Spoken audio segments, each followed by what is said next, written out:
Entrevista Venevisión. Líder en opinión. Por tu canal independiente, Venevisión.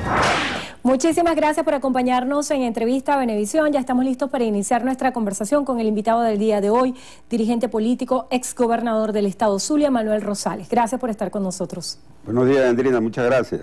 Interesantes temas que conversar, pero quisiera que la primera pregunta o el primer planteamiento fuera el siguiente. ¿Qué piensa hacer o qué estrategia puede llevar adelante para deslindarse de las matrices de opinión que hacen referencia a su figura política como un traidor por haber negociado su libertad a cuenta de distintos factores? Bueno, mira, esa es parte de esta situación que vive Venezuela de conflictividad, de ese espíritu inquisitorial, de esa arremetida de todos contra todos en el escenario político. Por supuesto que eso en nada me afecta ni me vulnera, porque mi posición y mi trabajo de todos los días es contra este gobierno, contra este modelo que tanto daño le ha hecho al país, y por supuesto empeñado en avanzar en la conquista de un cambio que nos conduzca a mejorar esta situación calamitosa que vive Venezuela. ¿Hizo algún pacto o una negociación en concreto, sí o no? El pacto conmigo con el pueblo de Venezuela.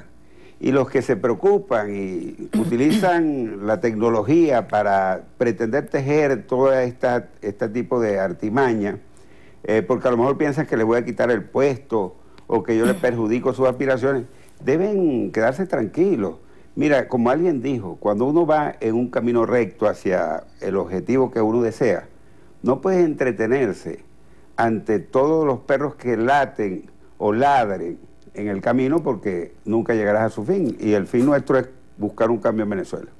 La hoja de ruta que ha trazado la Mesa de la Unidad Democrática, que involucra distintas acciones que, según han dicho y ha dicho Freddy Guevara, van a radicalizarse en las próximas horas, incluyó la iniciativa de un paro. ¿Cuál es su posición acerca de estas iniciativas? Bueno, mira, ayer el paro fue exitoso, de desolación en las calles, de silencio absoluto, que se traduce, por supuesto, en un grito que retumba en las paredes de los espacios de poder en Venezuela, que es un mensaje, otro mensaje más, bien claro además, de la necesidad de buscar una salida definitiva, constitucional, democrática, electoral, para que Venezuela reencuentre sus espacios de prosperidad, de felicidad, que perdió hace un tiempo. El acuerdo de gobernabilidad que fue presentado también hace pocas horas y que ha tenido muchísimas interpretaciones, sobre todo en cuanto a la materialización de un gobierno de transición. ¿Cuál es su postura en este sentido? Bueno, fue un diseño presentado a grandes pinceladas de lo que sería la base de gobernabilidad de un nuevo gobierno, que va a llegar, que la gente lo quiere, lo busca con desesperación. Y esas bases, por supuesto, se orientan en función a la justicia social, en función al extremo trabajo y esfuerzo por la equidad, por la recuperación de los factores de producción, del aparato productivo del país, en función de establecer reglas del juego claras en cuanto al funcionamiento y el equilibrio de los poderes del Estado, el respeto a las instituciones y, por supuesto, un modelo moderno de prosperidad y de progreso. ¿Esto no significaría un Estado paralelo en varias figuras, en la figura en el caso del Ministerio Público, del Tribunal Supremo de Justicia, y con un gobierno también alternativo? No, mira, absolutamente distinto. Lo que se presentó es una propuesta de lo que es nuestra idea, nuestro diseño para un nuevo gobierno, que tiene que nacer, por supuesto, del mandato constitucional, soberano y electoral, que es el pueblo.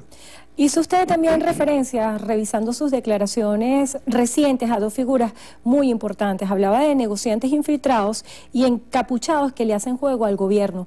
Esto de alguna forma no quebranta el espíritu de la unidad. Y quiero que me haga referencia a estas dos figuras y cómo considera usted le hacen daño a la oposición y le hacen el juego al gobierno.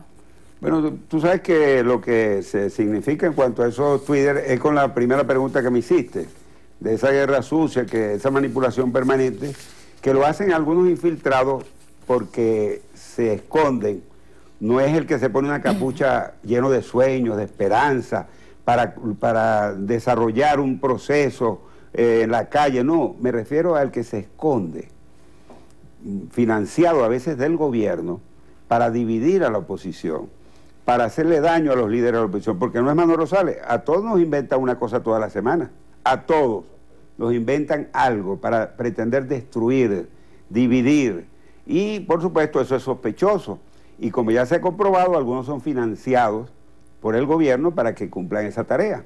Comienza una cuenta regresiva hacia la Asamblea Nacional Constituyente. ¿Tiene usted alguna expectativa de que el gobierno decline en esta iniciativa de llevar a cabo estas elecciones el 30 de julio? Y en concreto, ¿piensa que hoy la oposición venezolana tiene estrategias y herramientas de negociación para detener esta iniciativa presidencial? Bueno, dos cosas importantes. Más de 7,5 millones de personas enviaron un mensaje claro al gobierno, a los sectores de poder, a los que tienen la posibilidad de cambiar esa propuesta, que es inviable. Esa propuesta del gobierno, de una constituyente, tiene además de una ilegalidad en cuanto a su origen, porque nace no de la soberanía popular como lo establece la propia Constitución, sino de un sector reducido del país. Y una constituyente tiene que nacer de la mayoría de los sectores venezolanos. Es una constituyente para construir, elaborar un nuevo Estado, una nueva estructura de leyes, no puede ser impuesto a la mayoría. De tal manera que ojalá, y ese grito traducido desde diferentes manifestaciones en Venezuela, sea escuchado por el gobierno. Esa constituyente genera más conflictos. Esa constituyente en nada va a solucionar el problema de escasez de alimentos, de medicina, en nada va a solucionar el problema de la inseguridad, en nada va a solucionar el problema grave que vive Venezuela en la salud, en los servicios. Por el contrario, ha traído más conflictividad, ha traído más problemas en cuanto a todos esos factores y más división en el país. Muchos han planteado la necesidad de diálogo o negociación, distintas semánticas, pero un solo objetivo, tratar de sentarse entre oposición y gobierno para buscar una salida común a los venezolanos. ¿Piensa usted que eso está cerca o lo ve como un futuro muy lejano? Bueno, yo creo primero que el gobierno, los factores de poder en el país, los que pudieran tener la posibilidad de brindarle a Venezuela una solución a esta dramática situación, deben entender que el 30 de julio, fecha establecida para hacer esa constituyente, puede ser un día dramático para Venezuela. Puede ser un día negro en la historia de la democracia venezolana por cuanto se quiere decidir e imponer un instrumento que nació mal. Y después de eso, como lo dice la historia, lo recoge la historia, todos estos procesos de conflictividad en muchas partes y ciudades del mundo y países han terminado y empiezan, pasan y terminan en una negociación política, pero no puede ser un diálogo de sordos como ha ocurrido en Venezuela, de mentiras, de conversaciones falsas. Tiene que ser una negociación que no es un negocio que nos vamos a repartir prebendas y posiciones, no, una negociación en función del futuro de Venezuela, sería lo lógico.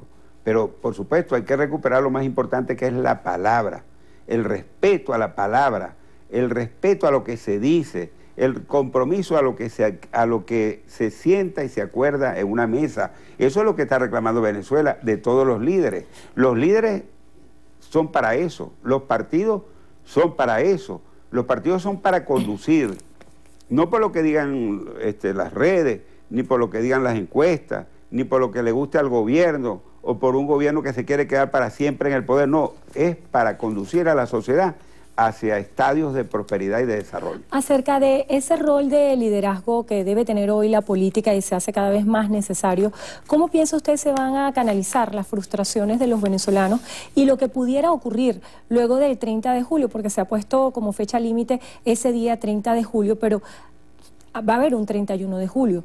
¿Cómo se imagina usted va a ser ese 31 de julio en los distintos escenarios que puede haber? Pero hay que ser optimistas. El 30 de julio no podemos pensar que se acaba todo. El 30 de julio, como dije, es una fecha terrible si se plantea y se mantiene la propuesta de esa constituyente para ese día. Pero además de eso, es importante decir que los venezolanos tenemos que seguir luchando hoy, a cada segundo, a cada minuto, cada día, cada semana, cada mes, por buscar ese cambio en Venezuela. La presidenta del CNE, Tibisay Lucena, daba declaraciones recientemente donde aseguraba que por condiciones inusuales va a haber medidas inusuales para estas elecciones. Hablaba de centros unificados, independientes a los que corresponden a cada uno de los electores normalmente en procesos electorales previos, medidas de seguridad extrema. ¿Cómo piensa usted va a ser el desarrollo de esta actividad? Y un indicador importante va a ser también la participación. ¿Cuáles son las expectativas, los escenarios que existen en cuanto a cifras? Mira, como dicen en mi pueblo, esa flor ya no retoña. Esa constituyente nació mal y va a terminar mal si no se busca un camino distinto o un planteamiento diferente. La soledad no se puede ni sumar, ni agrupar, ni distribuir. Allí va a haber soledad, como la hubo ayer en el paro, porque el pueblo de Venezuela no quiere esa constituyente. Acerca de la presión internacional que ha jugado un papel muy importante y ha estado en el escenario de Venezuela muy latente en los últimos días, ¿hasta qué punto el escenario internacional puede determinar el desenlace de lo que va a ocurrir en el país? Bueno, la comunidad internacional está preocupada por lo que ocurre en Venezuela. Por supuesto que Venezuela afecta a la región y la región afecta, por supuesto, otras regiones, otros continentes, y impacta además de manera importante todo lo que es el proceso geopolítico. De tal manera que hay preocupación, y lo que sí debemos tener claro es que los venezolanos somos los que tenemos que solucionar este problema, y los venezolanos somos los que tenemos que buscar el camino y la salida a este conflicto, a esta catástrofe que nos asola a todos. Dentro de las fechas importantes, en los próximos días también encabeza la lista el 8 de agosto, porque es el momento cuando se inician las inscripciones de las candidaturas para el proceso de regionales en Venezuela. Muchos políticos de la oposición han asegurado que no es esa hoy la prioridad, sin embargo no se puede perder de vista que está en vísperas de este proceso electoral. ¿Piensa usted inscribir su candidatura y cómo debe abordarse el tema de las elecciones regionales en este contexto actual? Bueno, estamos en una noche larga, oscura, aspirando que amanezca. De tal manera que primero tenemos que llegar a ese amanecer para mirar el cielo despejado y saber para dónde vamos. No podemos estar haciendo pronósticos, diseños a futuro, cuando estamos en medio de un gran drama, de un gran problema y de una encrucijada muy peligrosa en el país. ¿Qué le dice su experiencia como político? ¿Qué va a pasar en Venezuela? Que es la pregunta que nos hacemos a diario todos los venezolanos. ¿Qué va a pasar? Yo soy muy optimista y siempre la esperanza tiene que estar por delante. Los sueños. De Venezuela se han ido miles de familias, miles de jóvenes porque no ven oportunidad, porque esa oportunidad se la quitó el gobierno con este modelo obsoleto, fracasado, que no ha funcionado en ninguna parte. Ni siquiera en los países comunistas, porque la China, que es emblemático en cuanto al modelo comunista, bueno, dicen que es el paraíso del capitalismo. Pero en Venezuela se cerraron las esperanzas y las oportunidades. Y nosotros tenemos jóvenes que se graduaron en medio de un gran esfuerzo. Y no es porque el trabajo sea malo por su condición, pero están cumpliendo una labor en el exterior que no es para la que ellos estudiaron. Familias que se fueron porque no vieron otra salida. Bueno, la tarea, la lucha de los políticos, de los dirigentes es buscar que un día por esos aeropuertos regresen todas esas familias. Que nuestros muchachos y muchachas no anden por la calle porque no tienen trabajo, se graduaron y no tienen nada que hacer o no consiguen un cupo en la universidad. Yo creo que esa es la lucha y tenemos que ser optimistas. Un grupo, una persona, un sector no le puede imponer a Venezuela como una pesadilla la destrucción, el fracaso y el atraso de por siempre.